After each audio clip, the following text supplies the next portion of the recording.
Call this meeting of the Villa Park Village Board to order. It's October 26th. Clerk Konecki, could you please call the roll? It's Trustee Salella. Here. Trustee Kazan. Here. Trustee Murphy. Here. Trustee Patrick. Here. Trustee Tucker. Here. Trustee Wagner. Here. President Bolfus. Present. Okay, with that, we'll move on to the public comments on agenda items. Manager Keener, is anyone there on an agenda item? Nobody's here for agenda item. Okay, we'll move to number 4, which is amendments to the agenda. I believe all the information on the executive session that we had scheduled has been sent to the board members with an opportunity to contact the manager with any questions. So I believe that's all been done. So if it's okay, can we have a motion to remove item number 13A from the agenda? President Bolfus, I'd like to make that motion to amend the agenda and remove that item. Trustee Salella? I'll second that. Okay. Any questions or comments? Okay. Seeing that none, we'll do a roll call vote, please. Trustee Kazan. Yes. Trustee Tucker. Yes. Trustee Patrick. Yes. Trustee Murphy. Yes. Trustee Salella. Yes. Wagner. Yes. President Bolfus. Yes. Okay, then we'll move to item number 5A, which is the minutes from the board meeting held on October 12th, 2020. And 5B, which is the bill listing for the weeks of October 12th and October 19th in the amount of $1,272,559.19. Do we have a motion for the consent agenda? And I'll make that motion. Okay, do we have a second? Trustee Dave? Second? Second. Okay. Any questions or comments? Okay, roll call vote, please. Trustee Patrick. Yes. Trustee Wagner. Yes. Trustee Tucker. Yes. Trustee Murphy. Yes. Trustee Kazan. Dave. Yes. There you go. Trustee Salella. Yes. President Bolfus. Yes. Okay, we'll move on to number 6A, which is an ordinance of the Village of Villa Park, Dupage County, Illinois, establishing temporary executive powers pursuant to Chapter 8, Article 3, Section 8-301 to 308 of the Villa Park Municipal Code and 65 ILCS 5/11-1-6 of the Illinois Municipal Code and 20 ILCS 3305-11 of the Illinois Emergency Management Act. And this ordinance extends the temporary executive power contained in the ordinance 4186, approved by the village board on October 12, 2020, until such time that the village board can reconvene in open meeting. Do you have a motion for the ordinance? Trustee Wagner? Make that motion. Okay. Trustee Tucker? Second that motion. Thank you. Any questions or comments? Seeing none, roll call vote. Trustee Patrick. Yes. Trustee Kazan. Yes. Trustee Salella. He's muted. You're muted, Dave. Dave. Yes. Trustee Murphy. You're muted too. There Yes. you go. Trustee Trustee Tucker. Yes. Trustee Wagner. Yes. President Bolfus. Yes. Thank you. We'll move on to item 7A, which is a resolution of the Village of Villa Park, Dupage County, Illinois, approving change order number 3 to the contract with Michaels Corporation in Brownsville, Wisconsin for construction of the 2019 sewer rehabilitation program for a deduction in the amount of $22,935.79. Manager Keener. Thank you, Your Honor. The village has a contract with Michaels Corporation of Brownsville, Wisconsin, in the amount of $1,140,385.70. Construction of the 2019 Sewer Rehabilitation Program. Proposed change order number 3 consists of additional sanitary sewer point repairs, sewer lining, and heavy cleaning, as well as the balancing of contract quantities as measured in the field to date. The net amount of proposed change order number 3 is a deduction in the amount of $22,935.79 for an adjusted contract amount of $1,117,449.91. Thank you, Your Honor. Do we have a motion for the resolution? Trustee Wagner, I'd like to make that motion.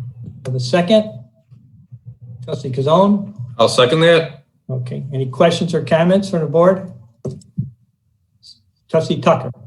I know it was in our packet for it, but could you briefly go over we had a deduction on change order 1, then we had an addition on change order 2, and now we've got a deduction on change order 3.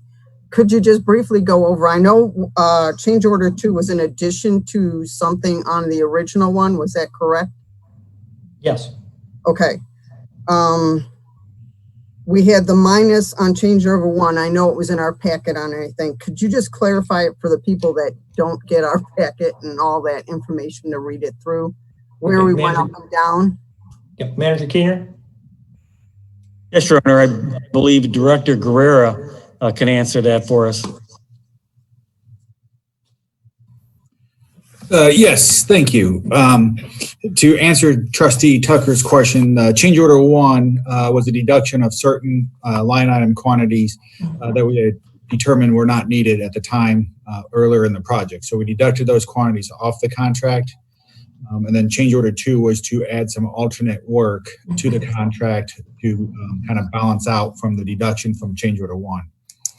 This change order is a balancing of all the final quantities. However, when we were doing those additional quantities, doing the video inspection of the sewers for that additional work on change order 2, we found that there was 2 locations that were in dire need of more extensive repairs than just sewer lining. We have to go in and fix some of the pipe first.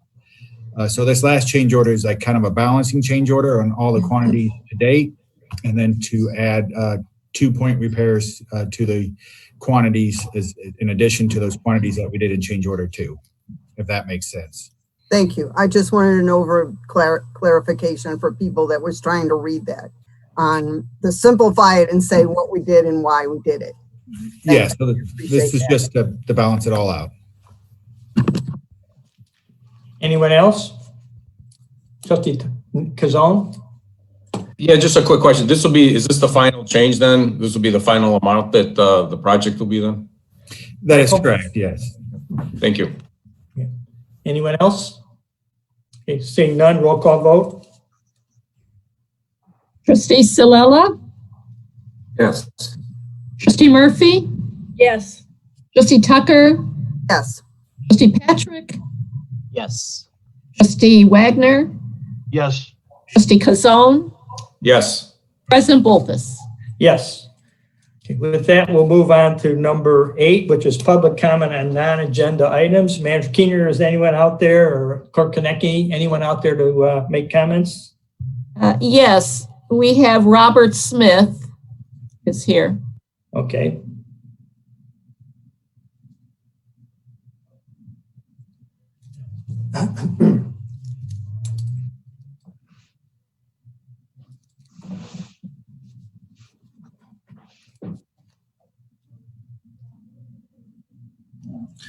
Good evening. My name is Robert Smith, 137 North Charles Avenue, Villa Park.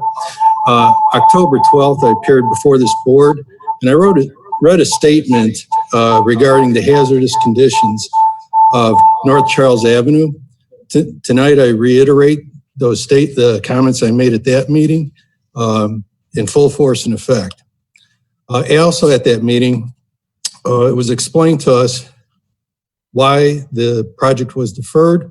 Mainly, it was about the finances not available to fund this project. I would normally take that as a palatable excuse to some extent, but I find that reason was weak at best. Namely, I call it out because of my observations over the past 2 months, specifically construction jobs that have been taking place. Park Street, just north of the trail, the bike trail, Vermont Avenue or Vermont Street, along with Plymouth Street, not to mention alleyways. Alleyways being reconstructed with the Park Street project and between Yale and Harvard, right off of St. Charles Road.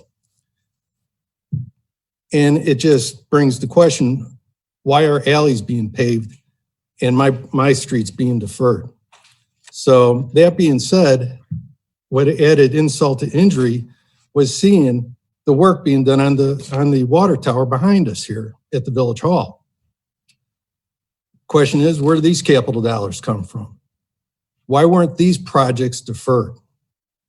And our project, North Charles Avenue, which was identified 5 years ago as a high priority and was financed by the bond, general obligation bonds sold 5 years ago, is now deferred again. With that said, I'm going to pretty much lay it out to ask this board to make in the 2021 budget fiscal year, North Charles Avenue a priority, the #1 priority. I'm anticipating that if you're on a fiscal year, January 1st, which you are, that the project can go out to bid now, go through the bidding process, the approval process at the board level, contract development, and mobilization with a shovel in the ground by March 1st. That's what I'm asking this board to do. I'd be interested in everybody's responses, but this is my bottom line. I'd like to get this project done. I don't see finances being an excuse, seeing everything else that's being moved forward. Thank you. Thank you. Okay, next person we have is Kelly Smith.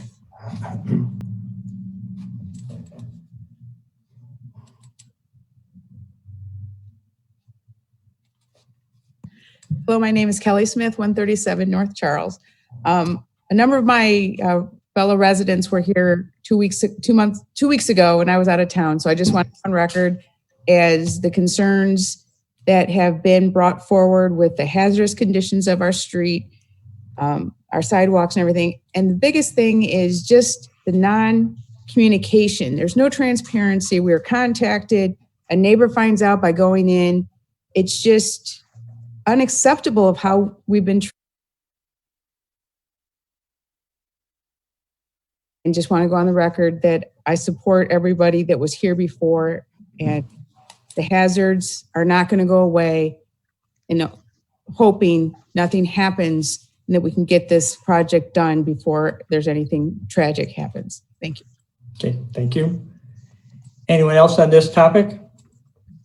Joe Country. John Country. Excuse me.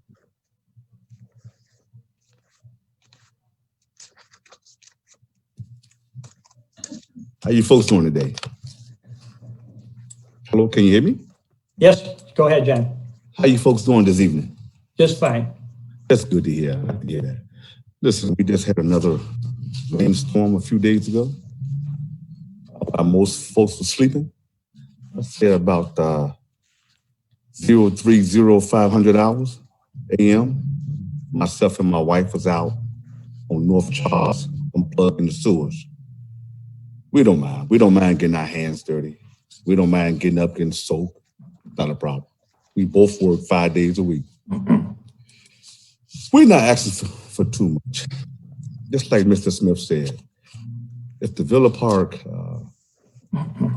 you guys can find money to get the water tower, that's fine. You know, suburbs on east of us, which is Amherst. We got another town west of us, it's Lombard. Both of them great areas.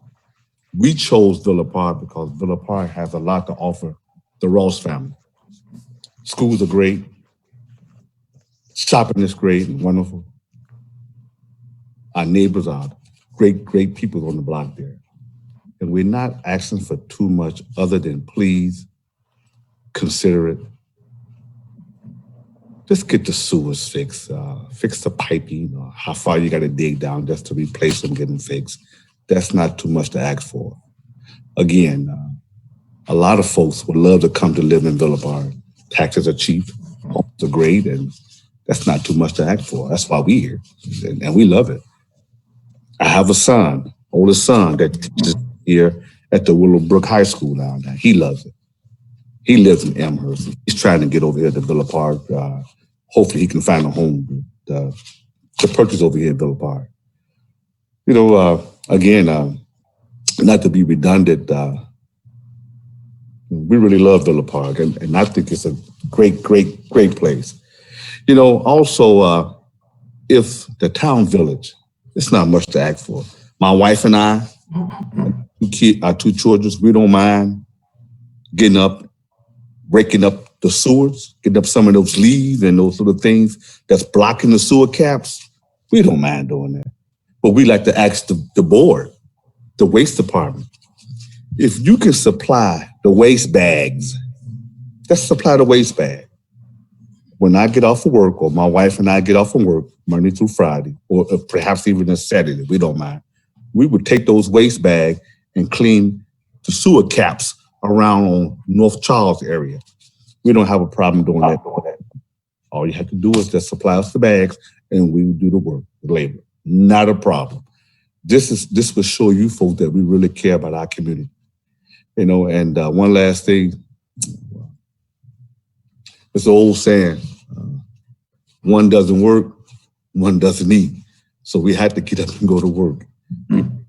We pay taxes. Now, tax dollars help out the board here, pay you folks bill as well. So not too much to ask for. We asking you to take some consideration and please think of North Charles in the next upcoming year. And thank you for your time. Okay? Thank you. Anyone else, Rosanna, on this topic? No, we have Joe Amore, but I believe that's a different topic. Okay. I just want to make a couple comments. First off, y'all ask about the water tower. How come we can do that? Well, part of the reason for that is that's in a designated revenue fund. And so that money's been accumulating in that fund that can only be used for a water project. And that's where that money came from for the water tower. So, and also it's again, a vital part of our infrastructure that needed to be repaired. We put it off for a year already, and then the fund built up enough we were able to do the water tower. That money for the water tower could not be transferred into the street fund. So, and far as guaranteeing, I've been always reluctant to make any guarantees. As we mentioned at our last board meeting, the manager mentioned that we're like everybody else, we're just trying to keep our head above water in these times. If at all possible, we will do the best we can to get Charles on the agenda for the street construction next year. But can't really guarantee anything because as you all can see that the positivity rates on this virus, and this virus is not going away. So, and it's going to continue to have an impact on our village finances. So we're trying the best right now to put a budget together that we're able to meet our obligations. But if they're all possible to include Charles, we will do our best to make it part of next year's project. So with that, Trustee, I think we have Joe Amores here. Okay. Okay, good evening. I'll try to be brief. Just going to report a few items. On Saturday, there was a contractor out striping on Villa Avenue and did a good job. They completed the striping between St. Charles and North Avenue. So if no one's had a chance to look at it, I just want to let you know the job's done. Second of all, emailed the administration a couple of weeks ago about the FRA now collecting data about railroad crossings.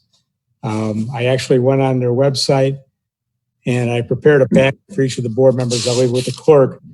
It's actually, I don't know if you can see this photograph here, but every crossing has a unique crossing identifier. If you have an emergency, that number on that signpost is the number you would call. But that same crossing identifier is monitored federally. So when you fill out this report, it's real easy to use. It'll bring you to the crossing. Then you can switch whether you're a public reporter or police, and then it takes you to where you add your information about how long you were blocked. I believe that for us to alleviate these problems with block crossings, one of the things we need to do is get information out to the public to provide this website. It's websites, they're going to be collecting data till November of 2022. So if we can get more information about our block crossings in town, whether it's a temporary blockage or a stop train or a slow moving train, if it's in excess of a certain amount of time, they want to know about it. So if we can put up temporary signs along the streets going to those crossings, so people can understand that the village isn't responsible for that block crossing, neither is the state, and even though the railroad has to be held accountable, it's now the federal government that's going to hold them accountable. On last Thursday, there was a meeting of the Dupage Rail Safety Council. They had their biannual seminar, and it's focused on this year's was prevent tragedy on the tracks, keeping families together. And it had to do with, there was a number of public and private partners giving seminars. It will be posted onto YouTube in the near future. I'll get that information out to you when it's available. But as part of the program, I know that in the past that the village had posted suicide prevention signs near some of our crossings in town. So I went and did an inventory, and I only found one sign, and that was in the center median northbound on Villa Avenue. And we need to have those signs posted at all the crossings, especially near the pedestrian crosswalks, including the Canadian National tracks throughout our town. There's a packet that I prepared. There was a report back in August that the Dupage County coroner has reported 23% increase in suicides since last year. So we want to do whatever we can to get people the help they need before they make that fatal last step. That's also in the packet. I also wanted to talk about, if you have not received it, I had posted an email about at least my interest of getting a pedestrian underpass at Phillip Park Metro Station. Been working on this on and off since 2008. It seems like there's a lot of money available if we just start the process. And I found out there's also in the packet that there's money now available to the commuter rail agencies for these crossing upgrades. So if we partner with Metro and Union Pacific and at least get the design and the feasibility studies done, we may be able to get money through the feds, through the state, and through the county. So I will leave these packets for the clerk, and I want to thank you for your time. Thank you, Joe. Thanks for all your work you're doing on that. So I think you and Trustee Wagner have been working on that and the bike plans. So thank you too, Bob. So anyone else, Hosanna? No, I have no one else signed up. Okay, thank you. We're going to jump over to item number 14, which is the labor agreement. We do have one more, Your Honor. Okay, go. Yeah, you skipped over me because this is not about Charles Avenue, even though I live on Charles Avenue. Yep. My name's John Contry. I live at 134 North Charles Avenue, and I'm here today to talk about consequences. By that, I mean the result of an action. The action started a year ago when I got a letter from this village, which said I was no longer allowed to park my work truck in my driveway. I had that work truck parked in that driveway for 15 years.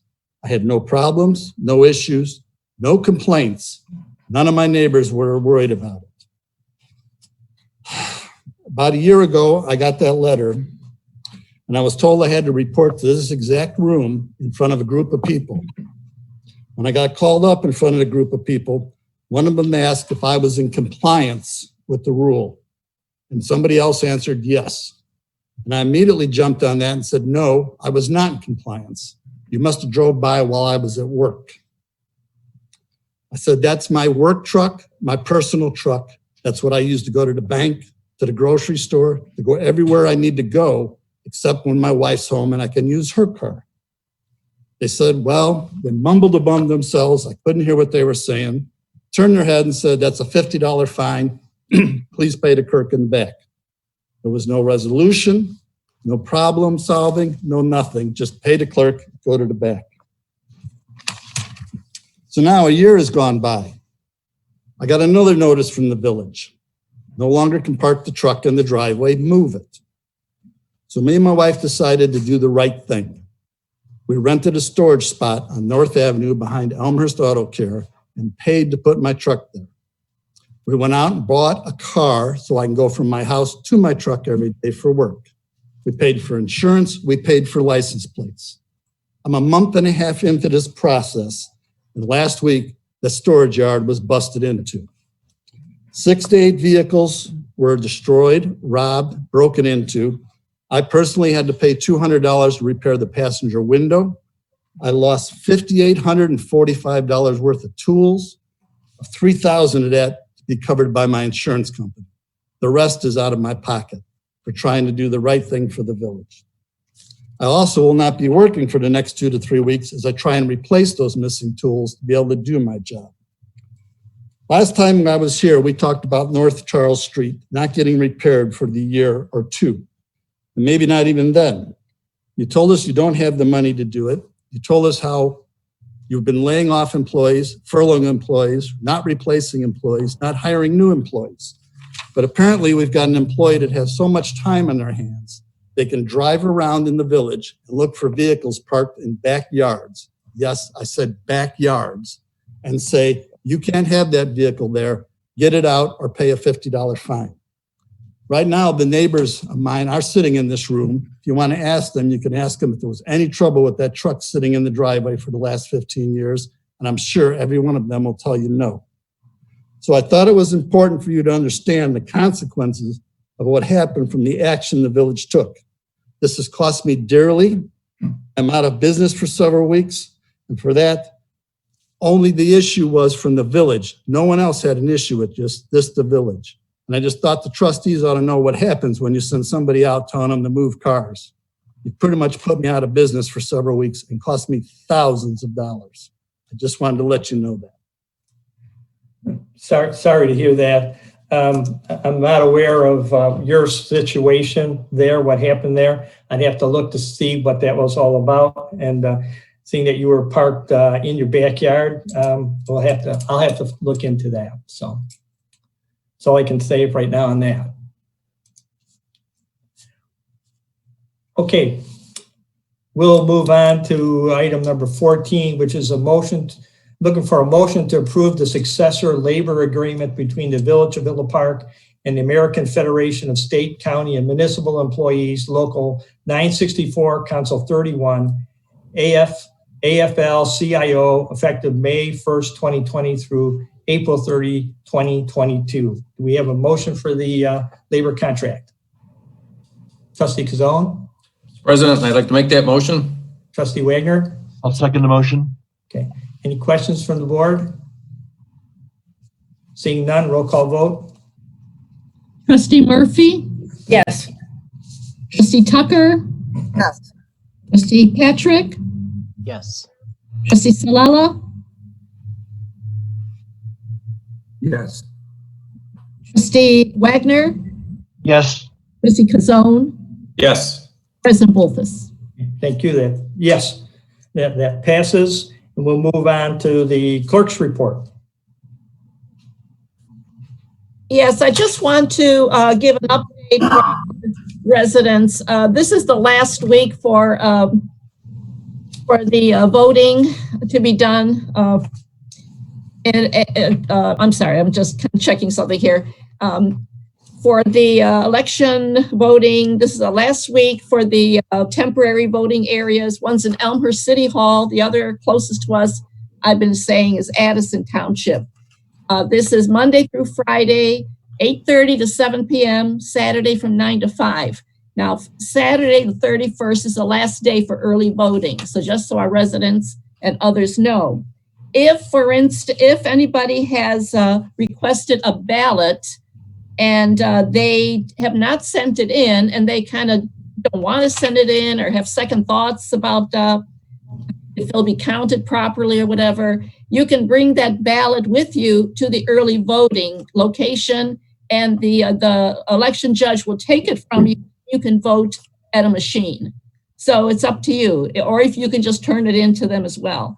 But that's just one of those things, because some people have been asking and hesitating to send those ballots back. And that's all I have. Thank you. Thank you. Trustee report. We'll start with Trustee Ciala. Yes, I'd just like to wish our residents a happy, safe Halloween coming up this weekend, and hopefully the weather cooperates and all the little ones have a great time. Thank you. Trustee Murphy. Just one thing, I just want to give a shout out to Holly Sloan, and she's got a group that have been making masks for the last several weeks and distributing them to anyone that needs them from a PPE perspective. I know for a fact some of them are going to high school principals, etc. And that was all a volunteer effort, and it was all based, I believe, on primarily their own funding. So a shout out to Holly for leading that mask making sewing team. That's all I have. Trustee Patrick. I have nothing to share tonight. Trustee Kazone. There we go. Just a couple things. The Community Pride Commission will be meeting tomorrow evening at 5 o'clock at City Hall. We will have one or two people there. The rest of the commission, I believe, will be meeting via Zoom. If anyone is interested in coming to the meeting, we will be there, obviously, with face masks, but you can get to Zoom. If you need the information, you can contact Kelly Keekle, the village manager's assistant. We will be there. I think they are going to try and vote on the Halloween decorations for this year. So if you still have anyone has any that they'd like to nominate, you can still do that on the website, or come to the meeting with some pictures. And Halloween is coming up, but Thanksgiving's right around the corner. And again, this year, the Dan Gibbons Turkey Trot will be held. Due to COVID, it's going to be held virtual this year. Kind of an interesting idea. You can when you register online, you can download an app onto your phone. And that week of Thanksgiving, from Sunday to Sunday, you can load the app and run or walk your 3.1 miles. And the app will actually track you, and will keep track of everybody that's running. And it'd be kind of interesting to see how many far places we can get. Normally we have people from over 20 states that are there and a couple foreign countries. So it'll be interesting to see what happens this year. So we're hoping to get a good turnout, and it's virtual, so you can do it anytime you want. But again, dangibbonsturkeytrot.com. And that's all I have. Thank you. Trustee Wagner. Thank you, President Poltis. I just have a couple things. First off, I just want to acknowledge the effort that Tri-Town YMCA put forth last Friday for their Nourished and Healthy event. I know President Poltis may have additional things to say. The report that I was emailed is that they serviced 600 individuals that day, providing them with a week's worth of food and the opportunity to get a flu shot as well. And of course, Clerk Korniecki was there too. So just a wonderful effort by Tri-Town YMCA and all their partners. I want to mention that the Villa Park Junior Women's Club traditionally has their Trick or Trot 5K run, but of course, due to COVID-19, they've canceled that. So they're encouraging folks to take a picture of yourself running, and obviously, they would like your donation to continue the good work that they do in the community to help needy families and to provide scholarships to young women at Willowbrook. I want to mention that the Environmental Concerns Commission had a presentation by the Elmhurst Citizens Climate Lobby, and shortly before the meeting, I sent some information that they had supplied to the commission. There is a non-binding resolution on the November 3rd ballot that deals with a carbon tax. The presentation was very interesting. There were many questions by the commission. They endorsed the spirit, not just the spirit, but the idea of the resolution. It's a non-binding resolution. So the commission supports that, and hopefully if the board members will look at that as well. I appreciate the clerk's effort to raise people's awareness about voting. I'm reminded of a quote that I like by William F. Buckley, that voting is a civic sacrament. If you think about that, it's really very striking how important it is to vote. So encourage everyone who has not voted to get out to vote, and would just like our residents to have a happy and safe Halloween. And that's all I have. Thank you. Trustee. Trustee Tucker. I just want to tell the residents to have a safe and happy Halloween, and also remember the distancing as you're trick-or-treating. I know the kids get excited, so please remind them that they need to stay away from their friends at this time when they see them. They do need to stay social distance away from them. They need to learn to wave, I guess. The other thing is I want everybody to have a happy Saints Day, which is the next day, in remembrance of all the people that have disappeared this year due to causes of COVID and other things. Please keep them in your prayers, and memory of the families that are suffered this year due to that on November 1st for All Saints Day. Thank you. Thank you. I have a few things I'd like to make you aware of. After talking with the Dupage County Health Department today, got some disturbing information about the COVID-19 situation. You know, it brought home to me the fact that this is not a sprint to beat this virus, it's a marathon. So we all have to be cautious, continue to follow the requirements and the direction from the experts on this. And I'll give you a little bit of information. A positivity rate in Dupage County is 8%. In our region with Dupage and Kane, it's 9.2 right now. And the biggest group that's increasing in age is the 20 to 59-year-olds. It's really broken down into two groups, 20 to 39 and 40 to 59, but they're both at the same level of positivity rate. So encourage everybody to please follow the regulations, wash your hands, watch your distance, and wear your mask. That's about the only thing we have right now to keep this virus in check. So please follow the rules. I also learned today, let me call back up on my phone, for the small businesses that are being hit now, especially hard by the virus, the restaurants and the bars. Tomorrow, the Dupage County Board will be voting on a resolution to authorize an additional $2.5 million in additional funds for a new phase of the Dupage County Small Business Grant Relief Program designated exclusively to restaurants and bars. So, and that'll be, there is some requirements on that, is if your annual sales are less than 4 million, and the grants available will be up to like $15,000.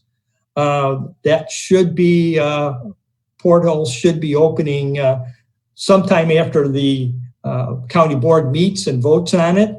And that'll be at www.choosedupage.org.